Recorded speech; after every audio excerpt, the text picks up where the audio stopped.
Welcome to the Amazon Legends podcast, where we have real stories about making it big on Amazon. Our guests are CEOs of large companies and entrepreneurs who became powerful sellers, also experts specializing in helping sellers, and both former and current Amazon employees who will give us an insight from behind the scenes. Here's your host, Nick Urison.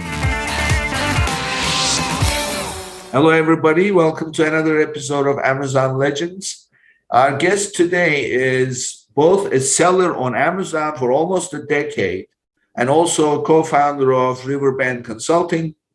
And she's also a proud mother of two and a regular volunteer in an organization that works with kids with cancer. So everybody meet my guest, Lesley Hensell. Welcome to the show, Lesley. Hi there. Thank you so much for having me on.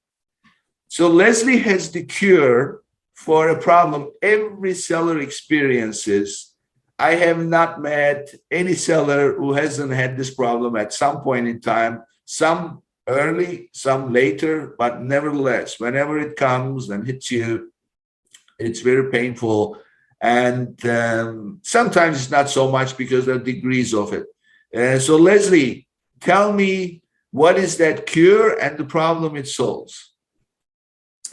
So for sellers, I am both a therapist and I get their cash flow going. So what that means is we have sellers who come to us because their account has been suspended, their ASIN has been suspended, they are in a really bad position. So we help them to get right with Amazon, but we also walk them through the process in a way that they don't just absolutely lose their mind while they're waiting for this to be fixed. So you said therapist. So, everybody knows we have this picture when you go to the therapist, you lie down on this couch and then you're talking. So is that how your process starts?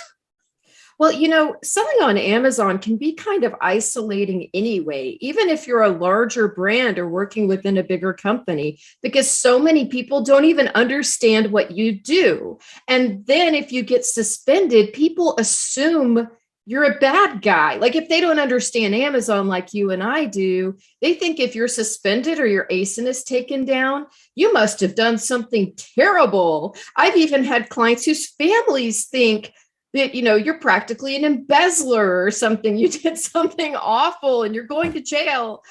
So it's really important that sellers have just an empathetic ear. We have long conversations and talk about what happened and assess why it happened, assess blame, if you will, but then talk them through it and say, it's okay. There are tens of thousands of other sellers or more who've been in this position. This is how we're going to walk you through. Some folks, they come to us because they're about to lose their house or they're about to lay people off. So they really do just need an empathetic human who's been there, done that, to tell them it's going to be okay. Mm-hmm. Yeah, I mean, you're so right, because this is, in grand scheme of things, think about this. So if you are a small guy, then you are just building up something to make a living, right? So this could be your side job, but unfortunately, the addiction that comes with being a seller is that getting that cash in your bank account every other week, and you get used to it. Mm-hmm. It becomes an integral part of your operation. Cash is king, and cash is wherever it's coming from is going to have a lot of say in the things that you can do. So when you get suspended, the cash dries up. So, and that's a major crisis. So what are the 4 stages of crisis? First, anger, right? So we get angry, and we start talking about, Amazon is stupid, this is stupid. So that's always like that. So really, whoever is listening has to, unfortunately, take that. That's how it is. And then finally, you accept, and then you start looking for a solution, right? So I guess that's why it's really, in my book, it's not wrong to call you like a therapist, because you have to speak to that mindset that they are venting, and it's just part of the process that you're not getting paid for, but you have to do that. And then comes the acceptance. So tell us about the best way to handle this. So what would be your recommendations for a seller who got suspended? So it is actually good to do the venting first. And I'll tell you why. Because you can't talk to someone at Amazon. You may have someone in account health who will give you a couple of hints over the phone. But besides that, no one is going to speak to you and discuss your account. And that makes the frustration level go up when you have to solve a problem and no one will speak to you. So it's good to vent and get it out because you do not want your frustration and anger to show in your appeals. So when you have a suspended account or ASIN, you have an opportunity to appeal to Amazon. Amazon is a company of second chances. So you can appeal and get reinstated, but you have to be reasonable in your appeal. You have to take responsibility for how you messed up or your team messed up, how you can do better. And so reacting and saying in an appeal, I didn't do it, or it's Amazon's fault, or it's these mean customers who were ratting on me for things that aren't real, or, all the things people say out of frustration, that's the biggest mistake you can make. So I always say step one is to take a deep breath. Get all your frustration and anger out, yell at the wall, yell at me, and then calm it down so you can take a reasonable approach. And then step two, after you've calmed it down, is you have to find the root cause.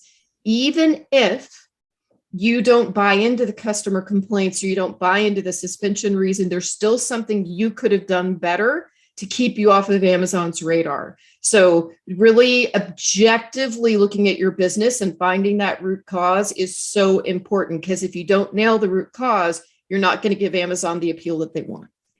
Yeah, so the key word that you said, or the phrase, is root cause, because I've seen this over and over, filing a plan of action, as they call it, POA.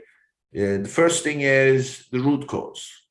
And what they want is, if you have been suspended or you've read about it, you will know that Amazon wants you to submit three things, right? First is what happened, why it happened, and then what are you going to do so that it doesn't happen again, right? So if you do not address the root cause, they will reject your appeal and they will say, give us the root cause. So in my business organization, we have a saying in coaching somebody to do a presentation on a problem. We say, you ask the question why 7 times. That's how you get down to the root cause. It's not like the same question over and over, right? But why? That's not the idea. Why this happened? Why do you think that happened? And why do you think that led to happening? So you just simply dig. And a lot of businesses don't have, frankly, the patience and at the time, the mindset, right? So how do you get down to the root cause?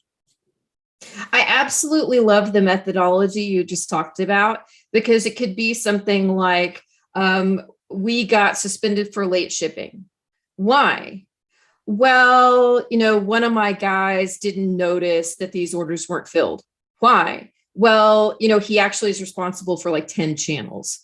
Why? Well, we thought it would be a good idea to have one person in charge. And then since there's 10 channels, he's really not supervised well. Why? And you just keep going until you come to the conclusion, this dude had no backup. He had way too much responsibility and he had no supervision. And so then it's really obvious what your plan of action should say, right? We've made one person primary responsibility for the Amazon channel. He has backup in case he's out or misses something. And he's got a supervisor who's checking in with him every day. Right. Yeah. So if you keep asking the why, it writes your plan of action for you. You're absolutely right. That is my favorite methodology in our own company when we have problems, is to keep asking the why until you've gotten down where you can't ask it anymore. And when you actually do this, the solution becomes so easy, because you really dug straight down to that little thing. I just remembered a favorite scene of mine from a movie. James Woods was playing Rudy Giuliani. It was about Rudy Giuliani's wife, going back to the days he was mayor of New York City. And there is a major delay in this building of this site. Major funding, and they're falling behind big time. And the numbers are not ready because they have to keep adjusting. And the finance is not delivering the numbers. And finally, he calls the guy and says, why is there such a long delay? I'm not getting the reports. I need to get more funding, and we are already in the hole. And why am I not getting it? And finally, they say, sorry, it's not coming out of finance. So he says, okay, come with me. He picks up the report and he goes down to finance. It ends up being a small room, 2 women working in the room. One of them likes coffee, the other one likes tea. And the one who likes coffee keeps leaving rings on the table with her coffee mug. And they keep fighting and they don't get the work done. So she says, ladies, is that the problem? Says, okay. Says, get me a coffee machine and get me a tea machine, tea kettle, whatever. Put it in a little wall, keep it separate. Ladies, would that make you happy? Says, yes, that would make us very happy. Okay, now, when can I have my numbers, please? I mean, that why really, it really leads you to the solution. So, okay, so you find the root cause. Okay, then what happens? So the second part of the plan of action is they want to know how you have addressed the people or institutions you have wronged, essentially. So let's go back to my late shipping rate example. A lot of times when you get busted for late shipping rate, there's still packages that haven't arrived, or there's people who say they didn't receive it. So you're going to say, we offered apologies to this many customers. We had to refund this many orders because they haven't arrived yet. We updated all the tracking so that you can see the status on everything. So you've got to kind of, it's kind of like a 12-step program. You have to redress your wrongs and apologize to everyone where you messed up, and say how you fixed like the immediate problem in the here and now, the right now. And then step 3 is the meat and potatoes. That's where you're saying how you will prevent this from ever happening again. And that's where all the answers to those why questions come in, of saying, we put this into place, we put this into place. You can put dates to it. They love it when you have SMART goals. They're measurable. They're time bound. You're saying, we put this person into place on this date. We did retraining on this date, because that really proves to them that you're taking it seriously and you're not just writing stuff down on a piece of paper. Yeah. In other words, they don't like promises. They don't like Yes. promises. And also, for the benefit of the listeners, when you are a seller and you have an active account, you're selling and you need help, you go to seller support, right? So seller support, we all know the kind of people they are in terms of the level of support they will give you. We already know that's a problem area, but nevertheless, they're just there as a support. The minute that you are suspended, now you are in the hands of seller performance team. Seller performance team, nobody knows where they are. They are the undisclosed location. Nobody talks to them. If you have an account manager, he's off the grid. Once they get in, everybody gets out. And there is no talking to anybody. There's no phone calls, no nothing. And all day long, seller performance receives stories from people, promises, so they know exactly. So I actually read a job ad by Amazon for recruiting into seller performance team.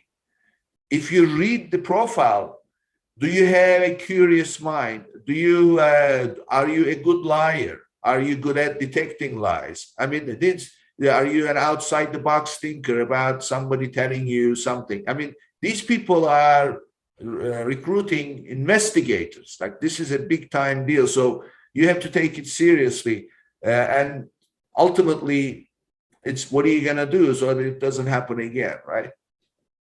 I have several ex-Amazon seller performance investigators on my team at Riverbend.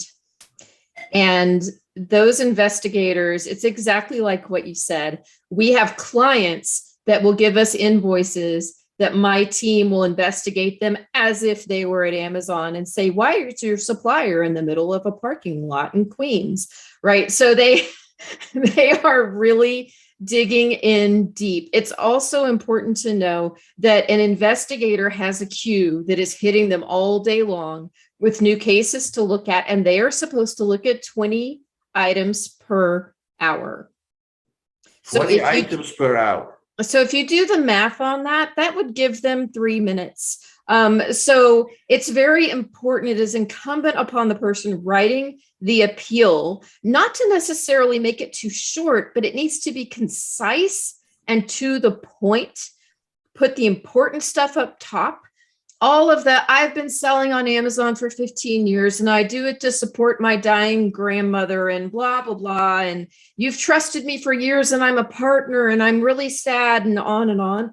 They don't have time for that. They do want contrition, but they mainly want the 3 parts of the appeal, bullet points, clear and concise, important information up top. Because yes, they have these investigative minds and they are very curious, but they are also pressed for time.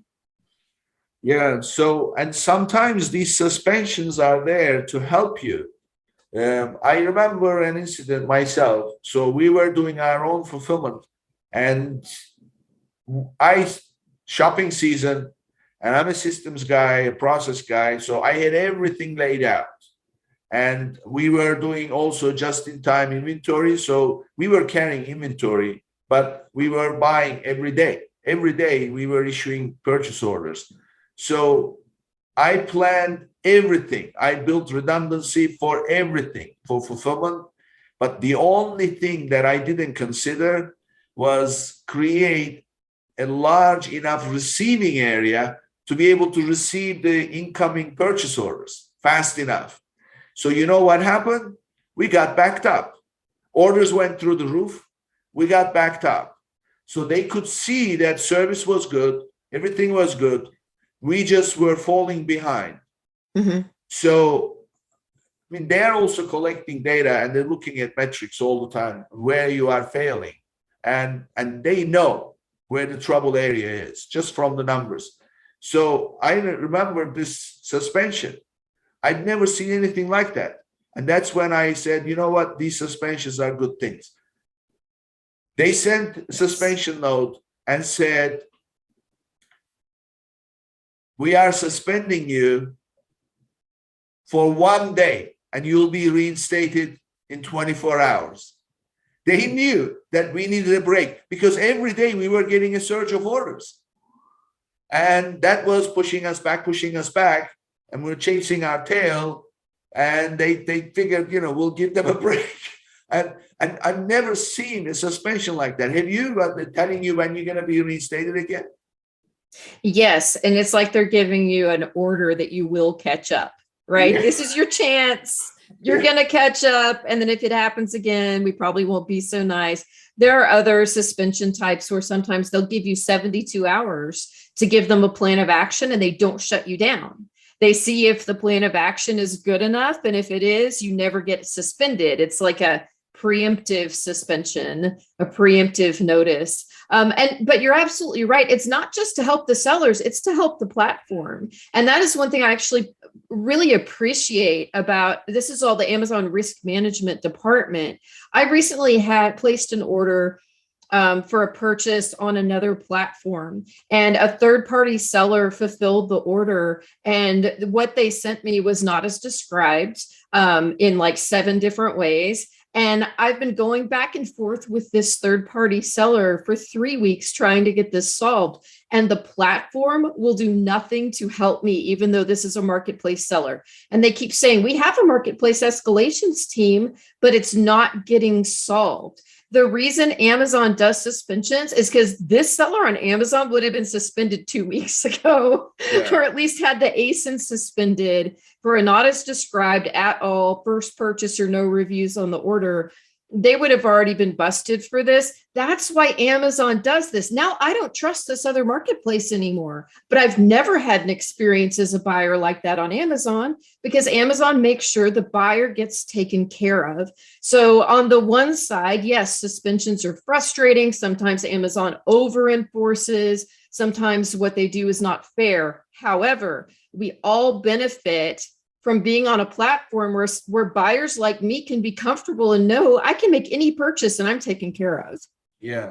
I mean, it does get abused, especially with returns, refunds. But I mean, it's a percentage, but that's not the whole game. Right. So let's talk about, I mean, we're talking like, oh, this happens, but this is not a happy situation. And also it's by far handled the way it should be handled. So you understand, once the suspension comes in, you understand you did something. If you didn't know anything and suddenly you get hit with a suspension, you're doing something wrong because you don't know what's going on in your business. So say you get suspended, you understand the problem, and then you submit your plan of action. And I'm sure you've seen it many times. You submit it, you feel you've addressed everything. They come back asking the same questions again. So tell us why they do that and what is the best way to handle it. So when they ask for more information, one of two things has happened. Either the investigator didn't have time because their queue was too full, or just didn't feel like dealing with you. So they did what we call punting. They just punted it back because they need it out of their queue because their personal metrics look bad. That could be the case, or it could be the case that you missed. You didn't get the root cause that they believe is the problem, or your remedies actually don't fix the problem. So the first thing we recommend is, if you're writing your own appeal, you need to have another person read it. Even someone outside of your business, preferably someone who's not in your Amazon business, but understands selling on Amazon to some extent, because they will ask you all those why questions. They will say, that remedy actually has nothing to do with your problem, man. Or you're talking to yourself here. I don't understand what you're saying, because we all talk to ourselves when we write things. Yeah. Also, you read your plan of action out loud. When you read things to yourself, wow, sometimes you hear how badly written something was. I've done that myself. I'm like, oh my goodness, that sentence made no sense. So you need to do a little restructuring, do a little reworking, make sure you're actually answering the question. And if you think you nailed it, go back through your data and your account one more time. Make sure that you really understand what the root cause is, and then resubmit. So let's say you've gone through all that, and the conclusion that you come to is whatever I submitted is the right information. So it looks like they didn't read, or they just, like you put it, punted it back. So what do you do then? So you can rearrange it a little bit. I know this sounds really lame, but if you really think you nailed it, you can rearrange it somewhat, shorten it, tighten it up, make it easier to read, make sure that the right stuff is at the top. So just make it a shorter thing for them to read. Because if an investigator opens up your POA and they see it's going to take them 10 minutes to read, and they've got a queue this long stacking up, they're likely to send it back to you. But if they open it and they see something concise, they are more likely to read it. And also keep in mind, anytime that you resubmit something, it's going to a different investigator. The same person is not like assigned your case and reading it over and over again. So just by virtue of tightening it, making it a little stronger and sending it back, you might get another investigator who has the time to read your POA. Yeah, so one of my favorite sayings is Mark Twain, by Mark Twain. He said, I was going to send you a short note, but I didn't have time, so I sent you a long one. That is so true. It's so much more challenging to write in a concise way where every word counts. Yeah, so make the effort and really make it concise. I mean, that's really, I tell people, language is so important for Amazon. And by language, I don't mean what you are saying, how you are saying. I mean also how it looks. Needs to be 3 paragraphs. You must end it with a call to action. You cannot be venting it. You cannot assume that they're going to understand what you are asking, right? You need to ask what you want. And then you have to make a little introduction first, and then provide information, and then ask for whatever you are asking for. Exactly, with a question mark at the end, because there are algorithms also picking up these things, trying to see if there's a question. So these are all things. So you do that, and then it comes back again, right? So it comes back again. So it can happen. So then what? What I'm driving at is there a way to escalate, and what's the best way to escalate?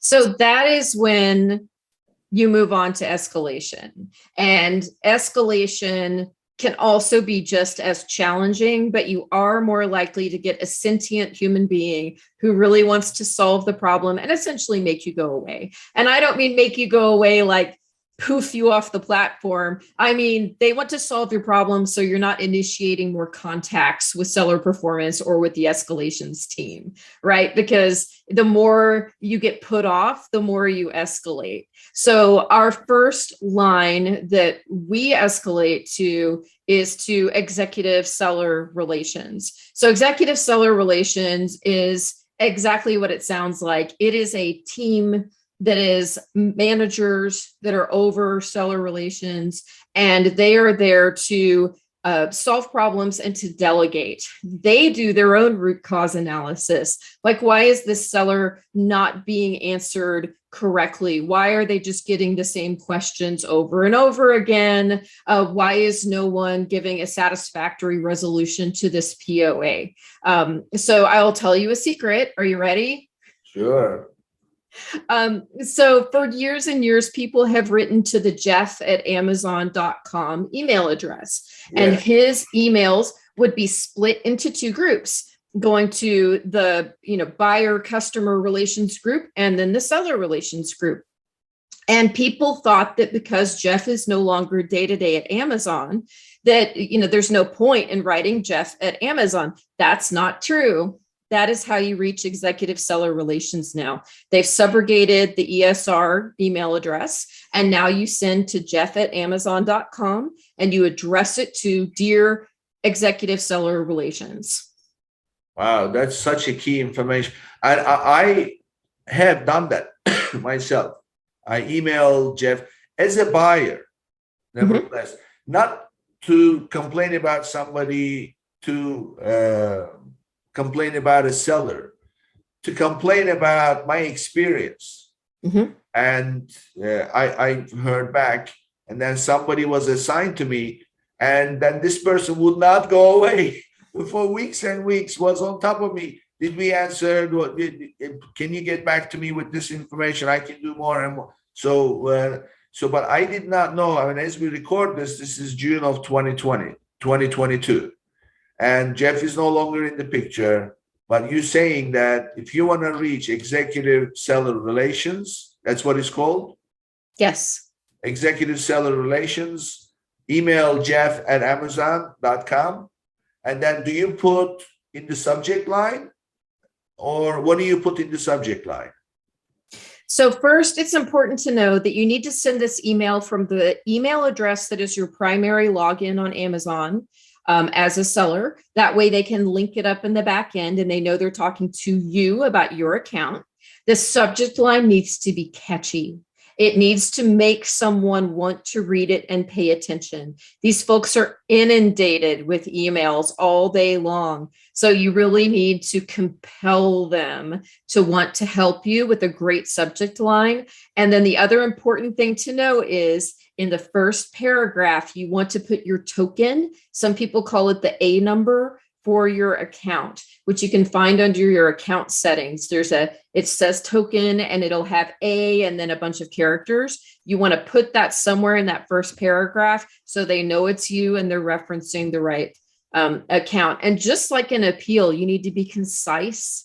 You need to get to the point, and you need to be kind and asking for help. And like you said, you need to put that ask really way up high. You need to say what you've already done to fix it, and then your ask way up high so they know, oh, this person's looking for reinstatement. They aren't getting an answer. They've submitted to appeals, and here's why they're concerned. So how many times should one try going through seller performance team before escalating? Once, twice, three times? What is a good number? So if they are responding to you and I know that their emails are canned. They call them blurbs at Amazon. I know the emails are canned and it's frustrating because you feel like they're just sending the same thing back over and over. But as long as they're engaging with you, you're still in the game.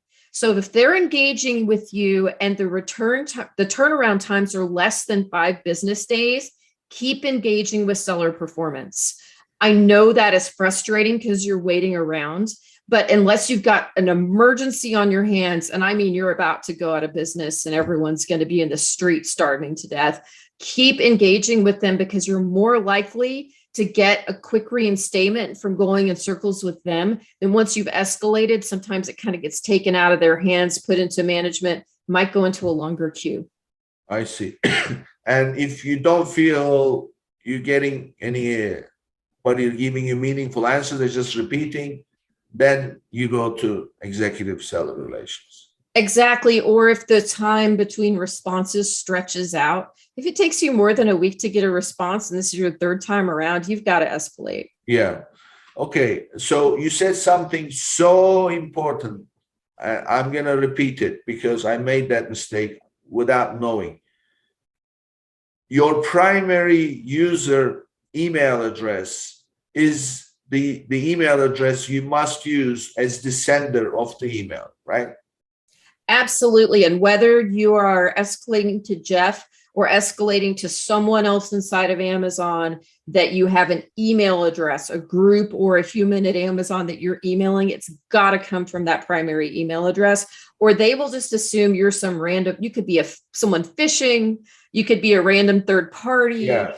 We help our clients escalate to people throughout Amazon, and those emails never come from us because we're a third party. They're not authorized to talk to us about one of our sellers' accounts. We help our seller do it themselves. Exactly, because their system filters it out. I mean, you're not associated with anything. Now, I make a point of this with my clients. I always tell people, when you are operating an Amazon account, first thing you do is I tell them, go to your hosting company, email host, and create an email address called amazon@whatever.com. And then log into your Seller Central account with your existing primary user name, and then go to login settings and replace the email. Then you send yourself an invite to add you as another user, give all the admin rights. And then after that point, do not ever use that Amazon at blah.com for your day-to-day operations. Use your own. However, the important thing to do is when you create that email address with the hosting company, do not create it as an alias.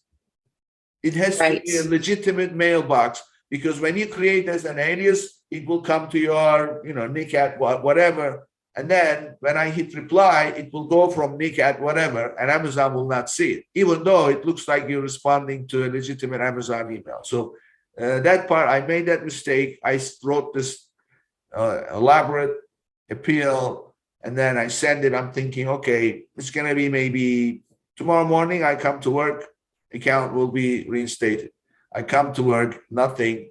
And after a couple of hours, I get an email saying that nobody has seen your email. It's an automated message because we received an email and we cannot associate it with a seller account. Please resend it. I thought, oh my God, I wasted a week. I mean, a whole day. Right. Would be a big deal. So, okay. So share with us some good subject lines for the executive seller relations. So Our I am really team, throwing out. I'm throwing out. I'm laughing because this is something that our team, we brainstorm sometimes subject lines on our Slack chat. And we try and come up with things that are funny but still make sense. And we do a play on words a lot of times with the product. So if you can get a movie line reference in your subject line, it makes them want to read it. Like, even the Hobbit wouldn't eat this for second breakfasts. That kind of thing will make them be like, what is that?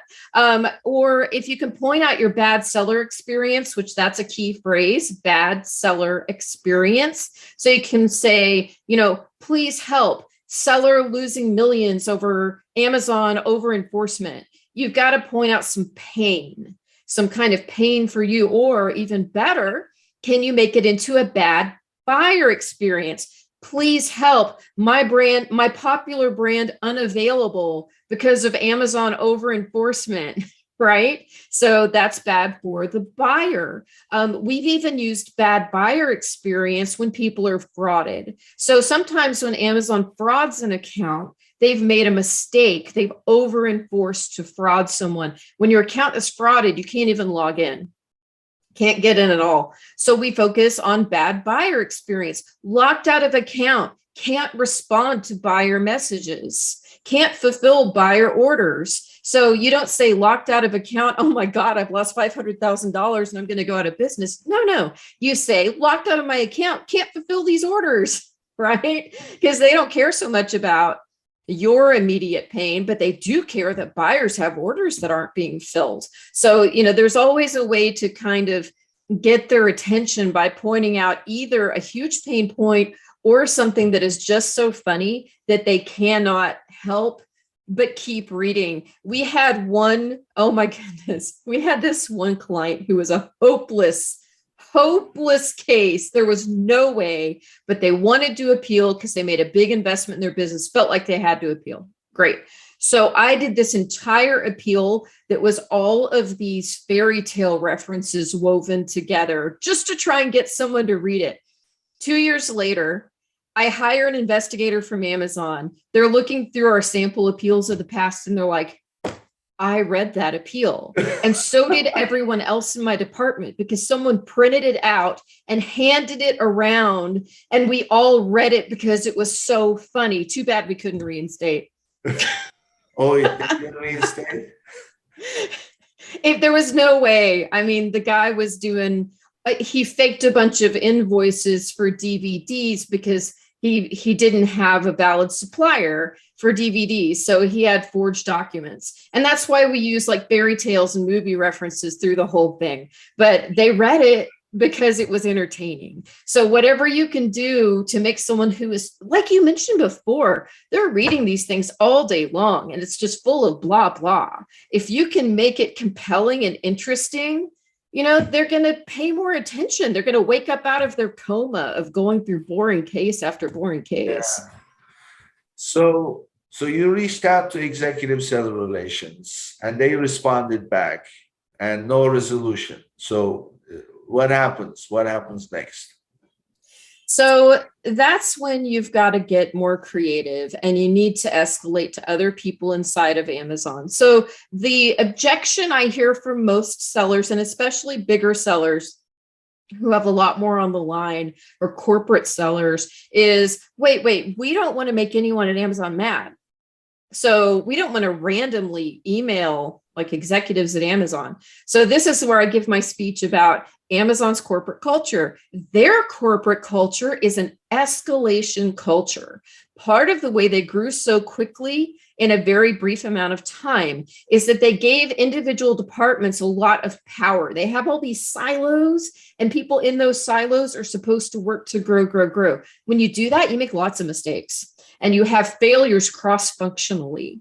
Therefore, you have an escalation culture. The way we fix it, which is kind of weird to me, but hey, is not introspection of, oh, we've got this problem, we should solve it. Instead, it's, oh, they brought me this problem, now I'm going to solve it.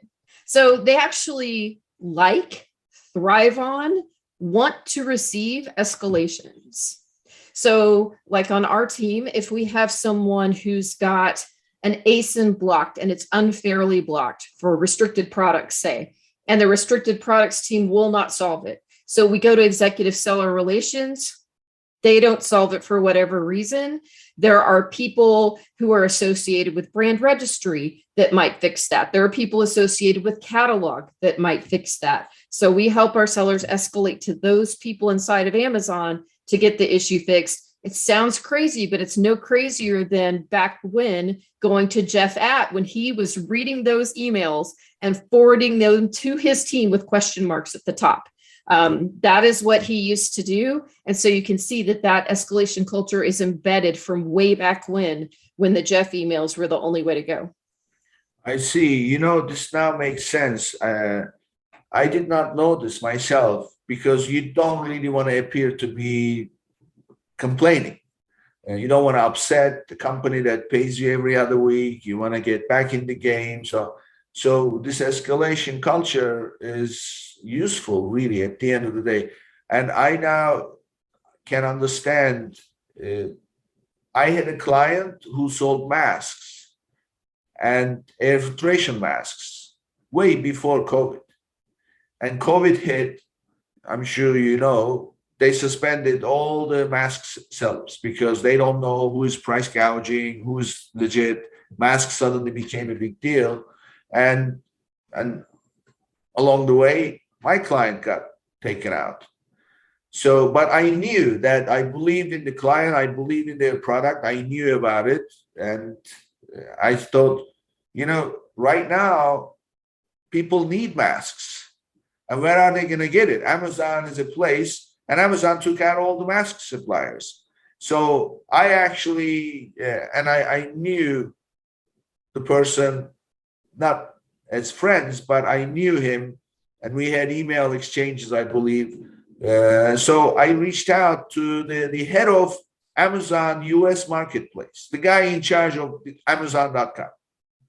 And I simply said that I understand the action that you guys took because of COVID, but Amazon buyers need mask supply, and Amazon needs legitimate suppliers. And here is a company, here is their certifications. They've been doing this years before. So it is actually in Amazon's best interest to get them to go back to selling so that people can access.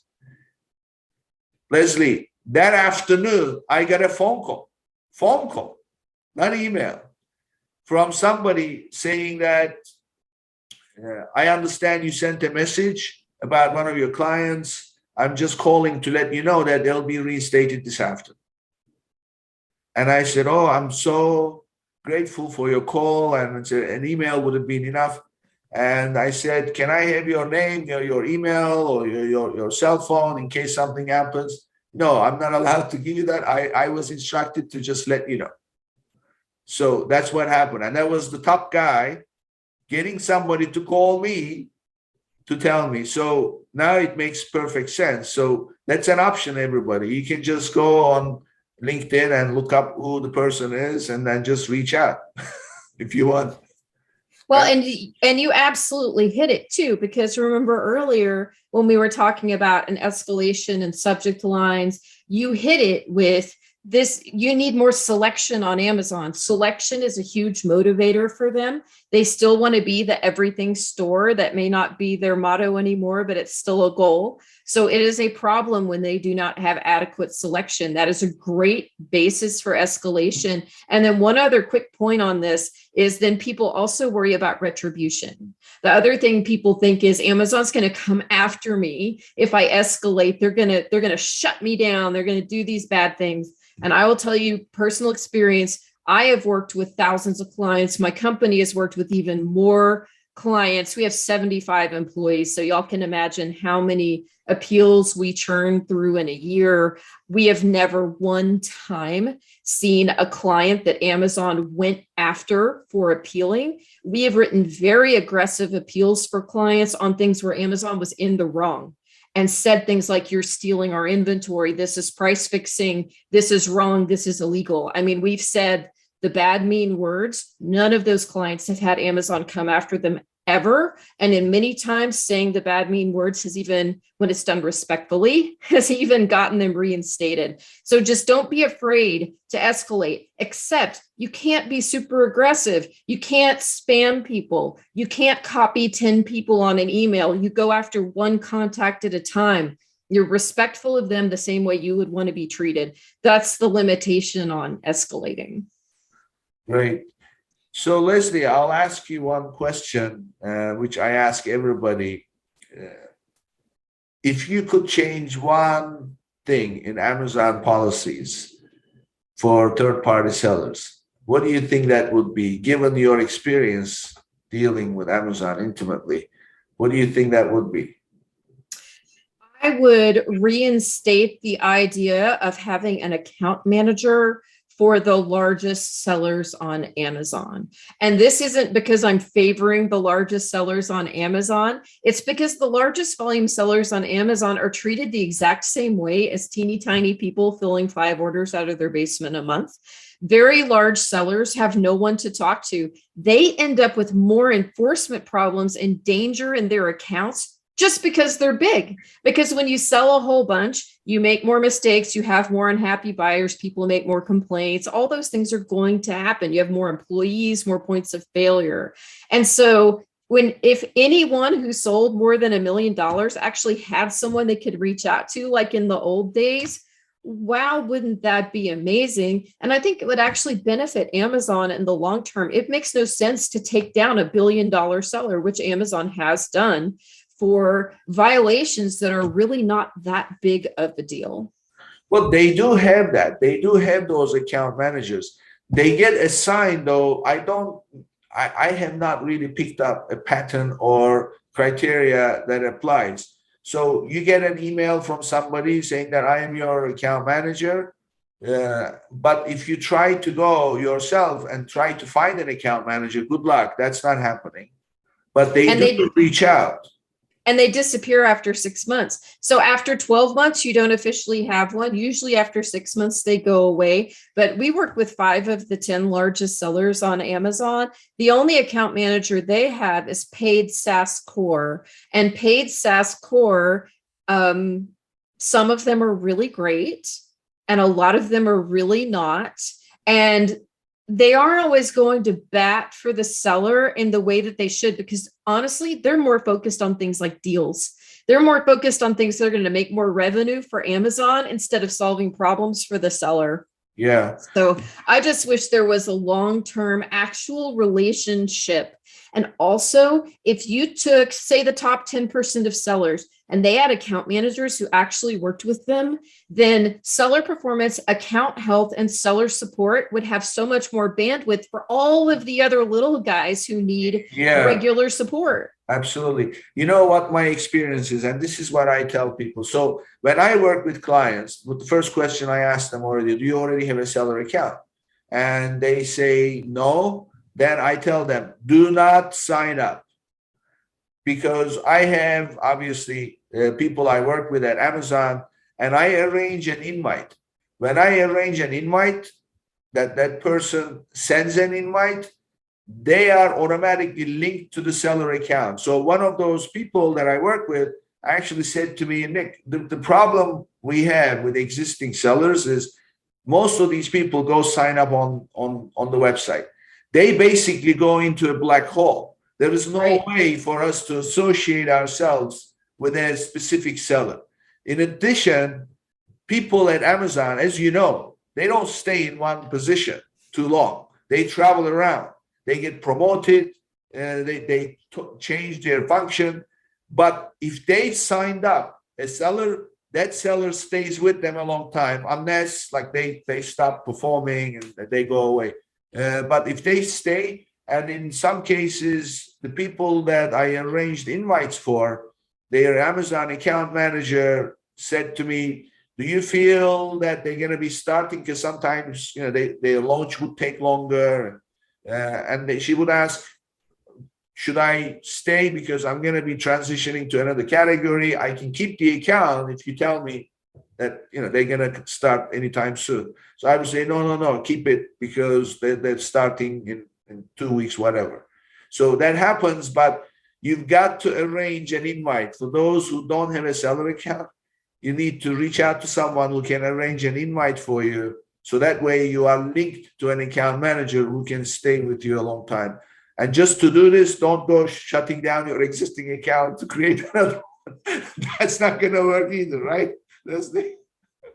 Absolutely. And, another key, if you have someone who helps you open an account, is that you can also get their help if your brand registry gets stuck, which that's like the second problem. The first problem is getting your account. And then for most people, the second problem is brand registry. And so if you go into some brand registry merry-go-round where you can't get it completed, they will escalate and help you with that in a faster, smoother way than anyone can from the outside.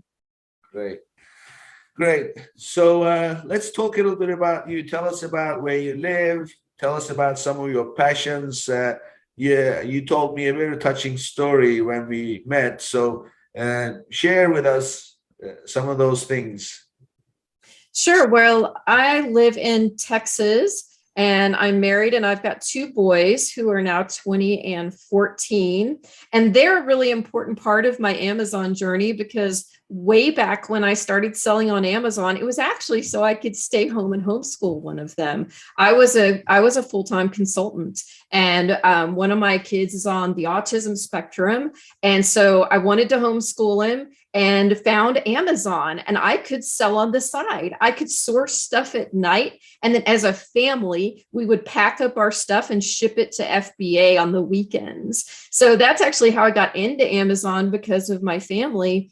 And then later on, my younger son, so that was my older son, my younger son had cancer when he was 8.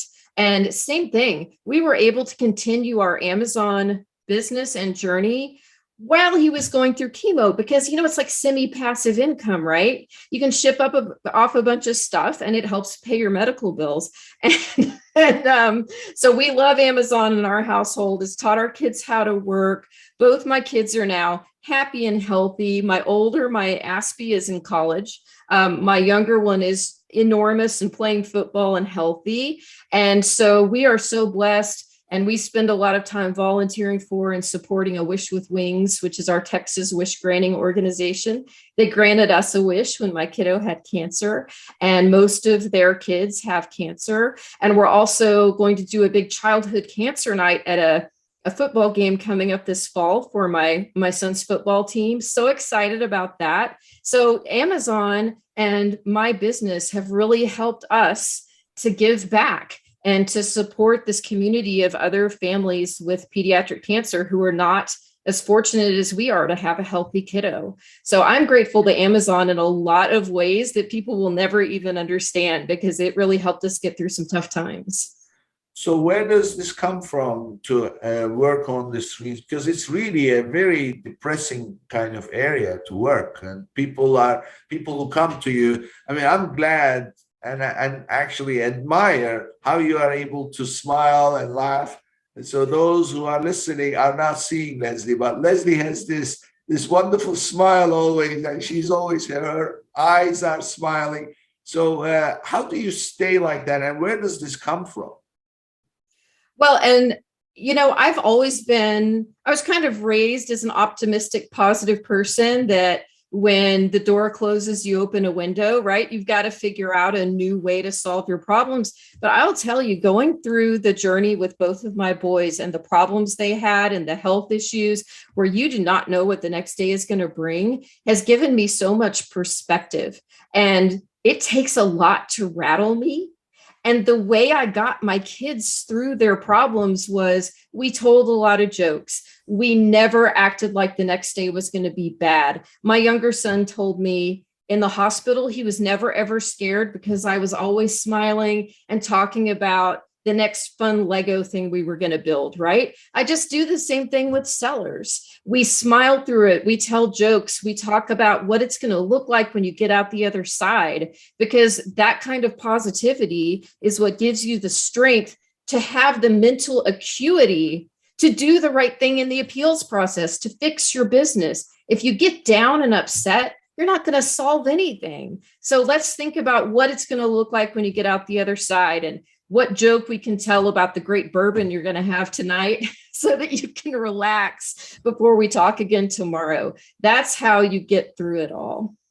So where do you think, I mean, I know you said I grew up in an optimistic family, but what made it optimistic? Where did that come from?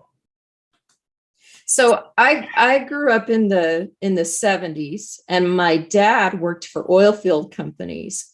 And when you were in the 70s in Texas and the oil bust hit, it was not a pretty sight. And my dad worked for like drilling equipment companies and oil exploration companies. And I think he had to use the exact same methods for coping, that he would come home at the end of a terrible day watching his industry fall apart and the layoffs all around him.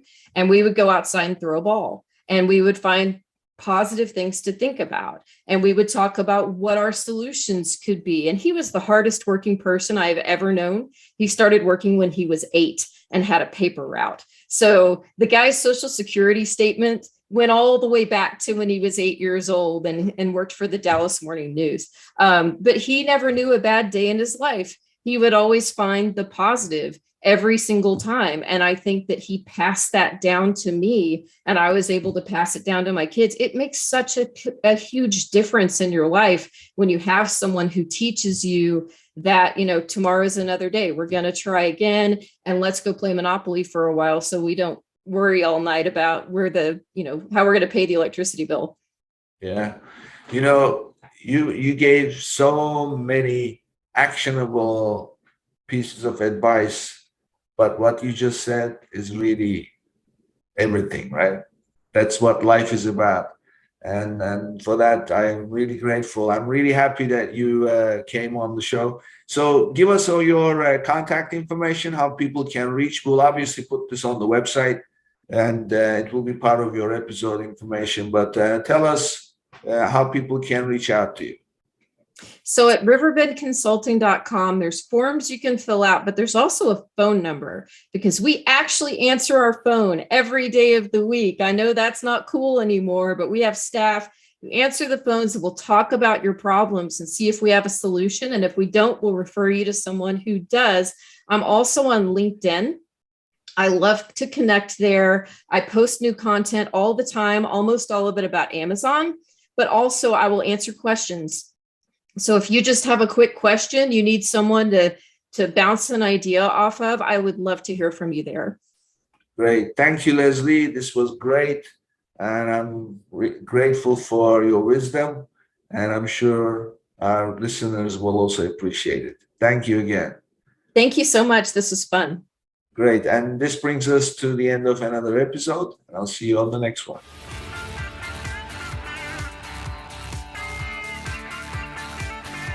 Thank you for tuning in to today's episode.